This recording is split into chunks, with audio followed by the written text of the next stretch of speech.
This topic is about the first cry of revolution. The first cry of revolution became the movement of the Filipinos to fight back on the tyrannical rule of the Spanish regime. It is also called as the first cry, the Revolution of Independence. In this scenario, the Filipinos took their cedulas, took receipt, and proclaimed they start to fight for independence, the main goal. The news of existence of Katipunan spread throughout Manila, and so Andres Bonifacio, the supreme leader of the Katipunan, organized a meeting outside the city, particularly in Balintawak, to talk about their next movement for the revolution against Spaniards. According to him, the start of the revolution will begin at the end month of August. Thus, in this topic, it is surprising that there are different versions of primary resources where and when was the first cry really happened. The eyewitnesses of the first-hand information were Dr. Pio Valenzuela, Santiago Alvarez, Guillermo Masangkay, and Gregoria de Jesus. First is Pio Valenzuela, was a Filipino physician and revolutionary leader at the age of 23. He joined the Society of Katipunan, of movement which sought the independence of Philippines from Spanish colonial rule and started the Philippine Revolution. Pio Valenzuela was born in Polo, Bulacan, now the city of Valenzuela. The Francisco Valenzuela and Lorenza Alejandrino was both came from wealthy families. Pio was the third eldest sibling of Valenzuela family. Agustina, born in 1861, Severo, born in 1861, and Tomas, born in 1871. His father came from a prominent family of Gobernadoquilos of Polo. After he was tutored at home, he was brought to Manila to study at Colegio de San Juan de Letran. In 1888, he enrolled at University of Santo Tomas and finished his licenciado en Medicina in 1895. He practiced his profession in Manila and Bulacan. In July 1892, when he was a medical student at the Katipunan was bravely recalled, he joined his secret organization.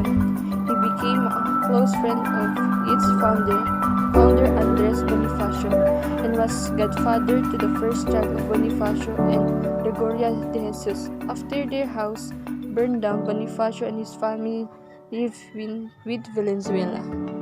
Two versions presented by him. In his first version, he told that the prime staging point of cry was Balintawak on Wednesday of August 26, 1896. He held his account when happening or events are still vivid in his memory. Second is later in his life and with a fading memory. He wrote his memories of the revolution without consulting the written documents of Philippines Revolution and claimed that the cry took place at Pugadlawin on August 23, 1896. The cry of Pugadlawin, the news of the discovery of the Katipunan, spread throughout Manila and the suburbs. Bonifacio, informed of the discovery, secretly instructed his runners to summon all the leaders of the society to a general assembly to held on August 24.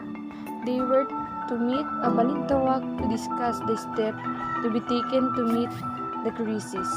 The same night of August 19, Bonifacio, accompanied by his brother Procopio, Emilio Jacinto, Teodoro Plata, and Aguinaldo del Rosario, slipped through the cordon of Spanish sentries and reached Balintawak before midnight. Pio Valenzuela followed them the next day. On that 21st, Bonifacio changed the Katipunan code because the Spanish authorities had already deciphered it. In the afternoon of same day, the rebels, numbering about 500, left Balintawak for Kangkong, where Apollonius Samson, a Katipunero, gave them food as shelter. In the afternoon of August 22, they proceeded to Pugadlawin. The following day, in the yard of Juan A. Ramos, the son of Melchora Aquino, who was later called the Mother of the Katipunan. Bonifacio asked his men whether they were prepared to fight to the bitter end. Despite the objection of brother-in-law Teodoro Plata, all assembled agreed to fight to the last. That being the case, Bonifacio said, "Bring out your cédulas and tear them to pieces to symbolize our determination to take up arms." The men obediently tore up called cédulas, shouting, "Long live the Philippines." This event marked the so-called Cry of Balintawak, which actually happened in Pugad, Lawin. Next is Santiago Alvarez Virata, was a revolutionary general and the founder of honorary president of the first directorate of the Nacionalista Party, also known as Kidlat ng Apoy or Lightning of Fire, Fairy Lightning, because of his inflamed bravery and dedication as commander of Cavite's famous battles, particularly that in Dalahican. He was celebrated in present-day Cavite City as the hero of Battle of Dalahican. A native of Imus, Cavite, Santiago was the only child of Revolutionary General Mariano Alvarez, 1888-1924, and Nicolasa Virata. After his birth, his family immediately moved to Noveleta, Cavite, where he acquired his early education at age 7 under Senior Antonio Dacon. He was later transferred to another private school located in the present Cavite City, where he was taught by Don Ignacio Vilosilo. Since his parents wanted him to become a teacher, he was sent to Manila and enrolled at a school situated along Cambay Street in Tondo, Manila, and was headed by Don Macario Hernandez. However, his academic endeavors were interrupted by the revolution in 1896. After the revolution, he enrolled at the University of Santo Tomas but later transferred to the Colegio de San Juan de Latran, where he obtained a Bachelor of Arts. He then up law at Lucio de Manila. Sunday, August 23, 1896, as early as 10 o'clock in the morning at the barn of Cabezang Melchora, at a place called Sampalucan, barrio of Bahay Toro, Katipuneros met together. About 500 of these arrived. And Monday, August 24, 1896, there were about 1,000 Katipuneros. The Supremo decided to hold a meeting inside the big barn. Under his leadership, the meeting began at 10 o'clock in the morning. It was 12 o'clock noon when the meeting adjourned amidst loud cries of "Long live the sons of the country." Mabuhay ang mga anak ng bayan. Guillermo Rafael Masangkay. Guillermo R. Masangkay was one of the original members of the Katipunan. He was designated to build the KKK in Cavite. His account contribute to our understanding of the Cry of Balintawak and the death of Bonifacio. He was also a general in the Philippine-American War. He strongly supported at erection of Bonifacio monument and contributed 10,000 of his personal money for the effort. On August 26, a big meeting was held in Balintawak at the house of Apolonio Samson, then cabeza of that barrio of Caloocan. Among those who attended, I remember were Bonifacio, Emilio Jacinto, Aguinaldo del Rosario, Tomas Remillo, Brisillo Pantas, Teodoro Planta, Pio Valenzuela, Enrique Pachero, and Francisco Carreon.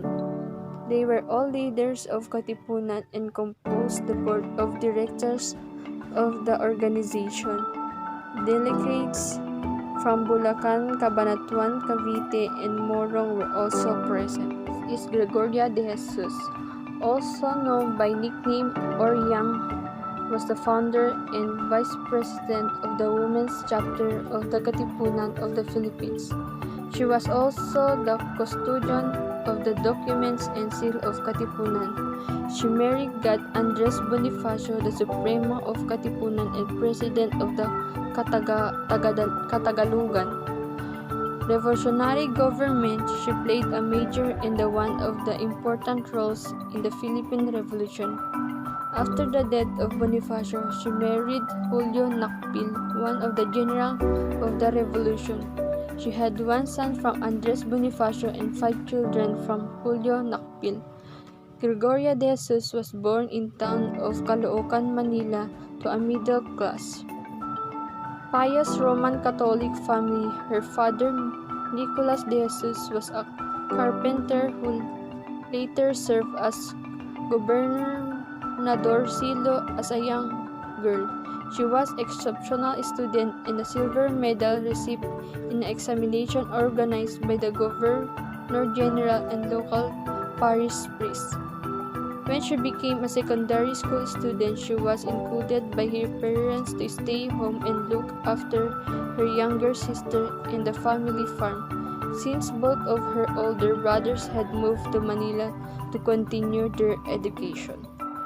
The first cry of the revolution did not happen in Balintawak, where the monument is, but in a place called Pugad Lawin in 1940.